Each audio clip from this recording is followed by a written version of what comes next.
All right, guys, so we got an investigation tonight and tomorrow night here just outside of Hagersville. I'd like to say a specific location, but we've got multiple buildings. Did you say Hagersville, Mark? Oh, Hagersville. No, we're not in Scotland. You said Hagersville. Can't do it. So, we want to make sure we get a quality investigation with all you guys and get an opportunity for you guys to all use proper equipment. We've got teams set up. We're going to majorly get into the debunking on this investigation. Cherry's going to be discussing all the claims with us, so make sure you guys are developing your plans for debunking. Let's have a nice efficient setup. You know what, make sure you're getting nice quality footage and something entertaining for people to watch too, because there's nothing wrong with having a bit of science mixed up with some interest, right? Let's not be a boring paranormal team. And have a good night, right? Military base, or for an Air Force base back for World War II, so they were training pilots before they went overseas, and apparently this was one of the last stops that some of these guys made. Some of them didn't want to go, so there's rumors of suicide, there's rumors of other things. There's been some plane crashes where they died. When the military finally left, the government of Ontario took it over and turned it into a reform school, and then there's rumors of abuse, sexual abuse, physical abuse. Most of the abuse was out in the open, though. Yeah. The only part that wasn't was the sexual abuse. It was hidden. All the these boys homes lived were, on the property. Yeah, like all these homes used to either be schools or Active barracks for these kids to stay in, right? Is there any specific claims, like? People see pilots from World War II. What? Shadows. The girl, the wife of Wayne that you're going to meet, had some sort of image. She was in a bathtub one night, and some sort of image appeared on her on the mirror. Freaked her out. No, this wasn't a static image that would have been the result of That's what I said, fingerprints? but she was like, no. Okay. They're once you meet them, you'll see like some of the things that they're gonna say are gonna sound pretty outrageous, but once you meet them, you kind of get the feeling that they're not making it up, right? Like, they have that genuine look of fear. So here we are in convoy. We got James up front, some cars out behind, and we're off to do a mixture of buildings and homes around Hagersville here, around the airport lands. Seems we've got a mix of claims going on here, as you may have heard pre-talk, of abuse and all kinds of nasty things that occurred. And we're hopefully going to go dispel some of that. It's a bit of a bitterly cold evening. I'm sure a few people are going to need their jackets. And, I haven't met the client yet. Learn to drive, that was great. So, it should be an excellent investigation. We were just wondering, there was some unusual lights seen here by the people that live here. There was like a red floating ball they assumed was some sort of orb. They said it was like in this room and it kind of moved through the room, and I don't know if it went across or down the stairs, but there's a mirror right here. Excuse me, there's a mirror right here, and we're going to try and debunk that. We're going to actually go downstairs or in the other room and flash a light on this mirror and see if it creates anything at all that resembles what they may have seen. So we're going to give that a try. 0.5. 12.684. 92. What is that, fridge? This is a digital alarm clock, what we've made mention to before. Yeah, it's sitting on top of a fridge though too, so you'd be getting readings from both? Yeah, okay. Put the alarm on the bed? No, it's 0.9 on the refrigerator. And when I move it over to the alarm clock, it's 0.9. So, no, it goes off the chart. 143. It just Yeah. peaked off the chart. That particular alarm clock right here is really throwing off some, not extremely high, but High enough. high EMF It spiked off the electromagnetic meter. fields. Like it Yeah. aired the meter, so yeah, that's Pretty hot. Pretty hot. pretty high compared to this one. Okay. Which is Like it's not Yeah. pinned. Like it's not gonna swing open. No, for, not by on its own. itself. No. And the Just bolt is pin. in the right way. If this bolt were backwards, yeah. yeah, Yeah. it could. And I've seen that. We've had one of those done like that. No, it's balanced really well.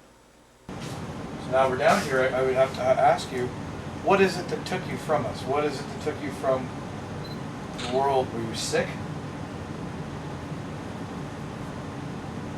Were you a pilot?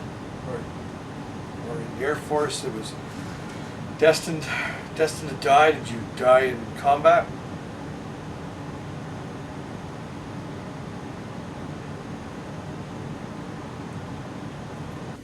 I'm Rob, and I don't know much about what has gone on here.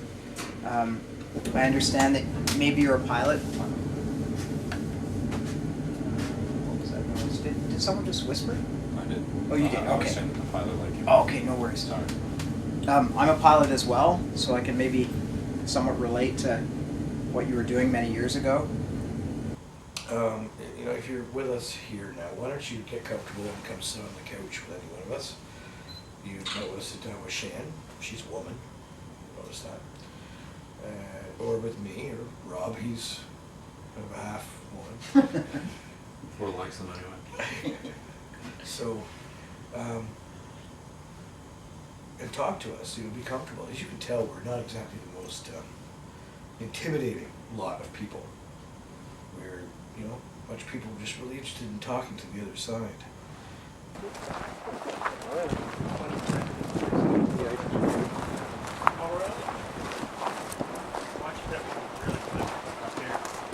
I've been in the Air Force for 30 years. Talk to me.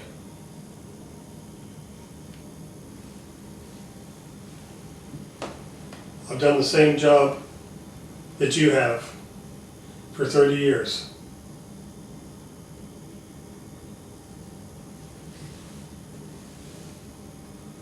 I've been to Europe, I've been to Africa, I've been to the States.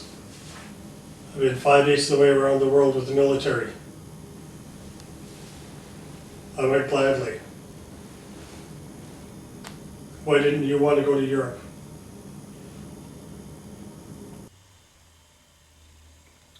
If you don't want to talk to me, please talk to my friend Sandy. Hey, maybe you don't like men. Were you mistreated by men in here?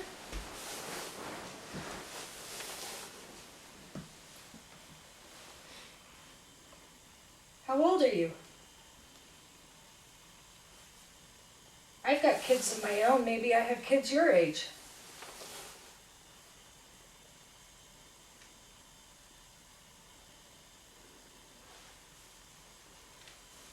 Why did they bring you here? It must have been pretty scary to be taken from your parents and brought here. Anything on that? Yeah. Nothing on the EMF. Are you being shy?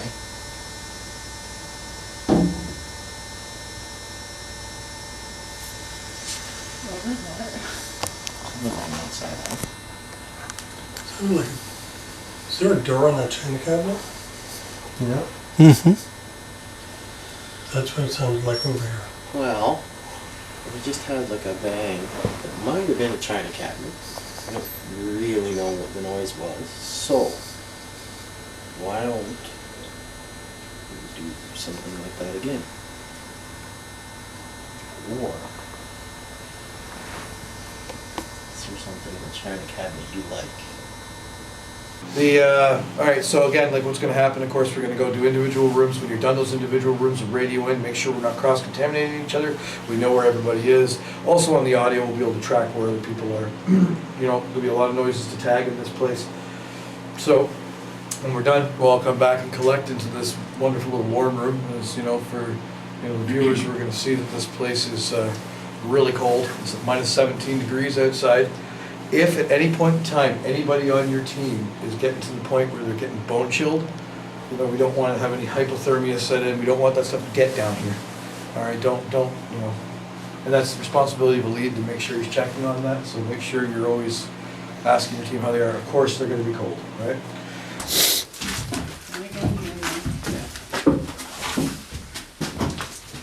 Did you guys just make a lot walking around or going Yeah, we're just going downstairs now. Okay, we're gonna head back to the room now. Okay. Is there anybody down here that would like to talk to us, or maybe try to hold somebody's hand or touch somebody. The little room off to the side here. Were you ever locked in that room? Did somebody just. That was. Jesus. What? Somebody just touched my head.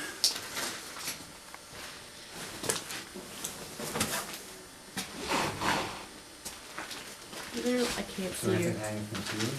No, there's nothing. It like No, 'cause I literally was went in there like earlier. this. I would respectfully like to ask anybody who's there with us to give us a sign of being with us. You know, you've got an opportunity here to show us the other side, to show us how thin that veil is from this life to the next. Does it hurt when you're dead? Do you feel pain the same way?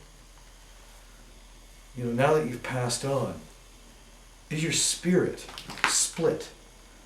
Do you reside at the home you loved as well as here? Or do you visit here? Or is your spirit trapped here? So here we are. I would say first full investigation we're going to do of this flea market / everything else building. Obviously, and to invite any spirit that may be with us that could be here from any other capacity other than when this was a jump base or reformatory. I mean, you could be just somebody that worked in this building at one point in time. I know that there have been many claims. Mark, the owner, has had other people say that this place is haunted. I'd like to know why. How you feeling about the cold? Well, you know what we did. We came in here, we investigated, we froze to death. You want to camp here tonight, Sandy? No.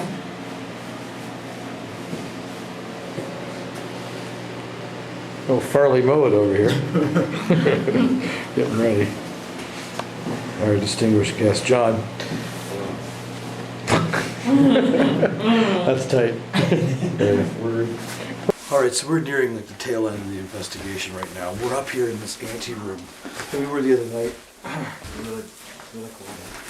And this to me is probably where, if anything, were to occur here, it would be this. If you think about the option, a boiler room underneath it. Right. This is a room that nobody's really going to see unless they knew it was here. Yeah, pretty This isolated. This is where it's going to happen. All right, and you know we've got names that have been scratched into the wall over there. Before you ask any questions, there's that card there that we were talking about that was under the mattress. Yeah. That's it, the happy birthday one. Okay.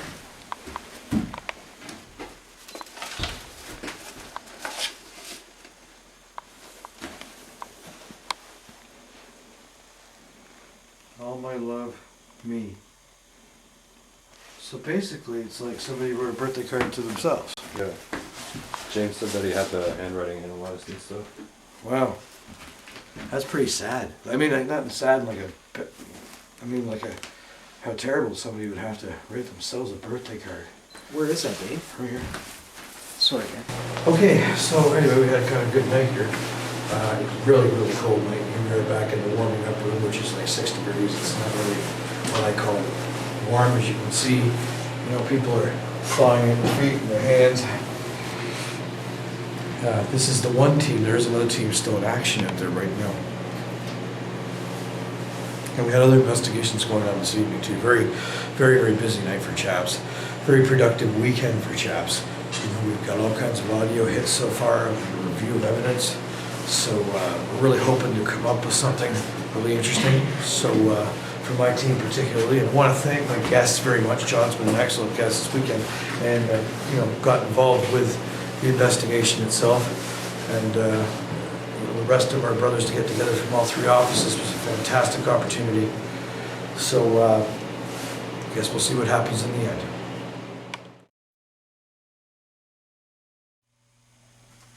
I'm walking.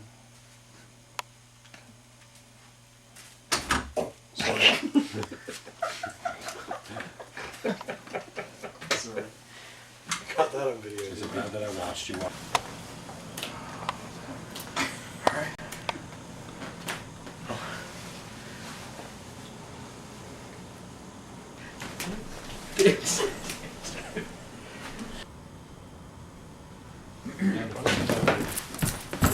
Smooth. That was me, sorry. Yeah. What we're gonna do is we're gonna go dark here in the kitchen, proceed to the basement.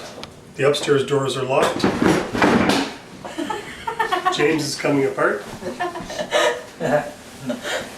So We do a lot of joking around, and I sometimes make a lot of inappropriate comments. Please do not take that for this team is not professional in what they do. That, oh my God, these guys are a bunch of, no. I just like to crack it, all right? I like to have a bit of fun while we're doing it, and it's just my personality. I could, you know. Did you get that, Sandy? I did. I can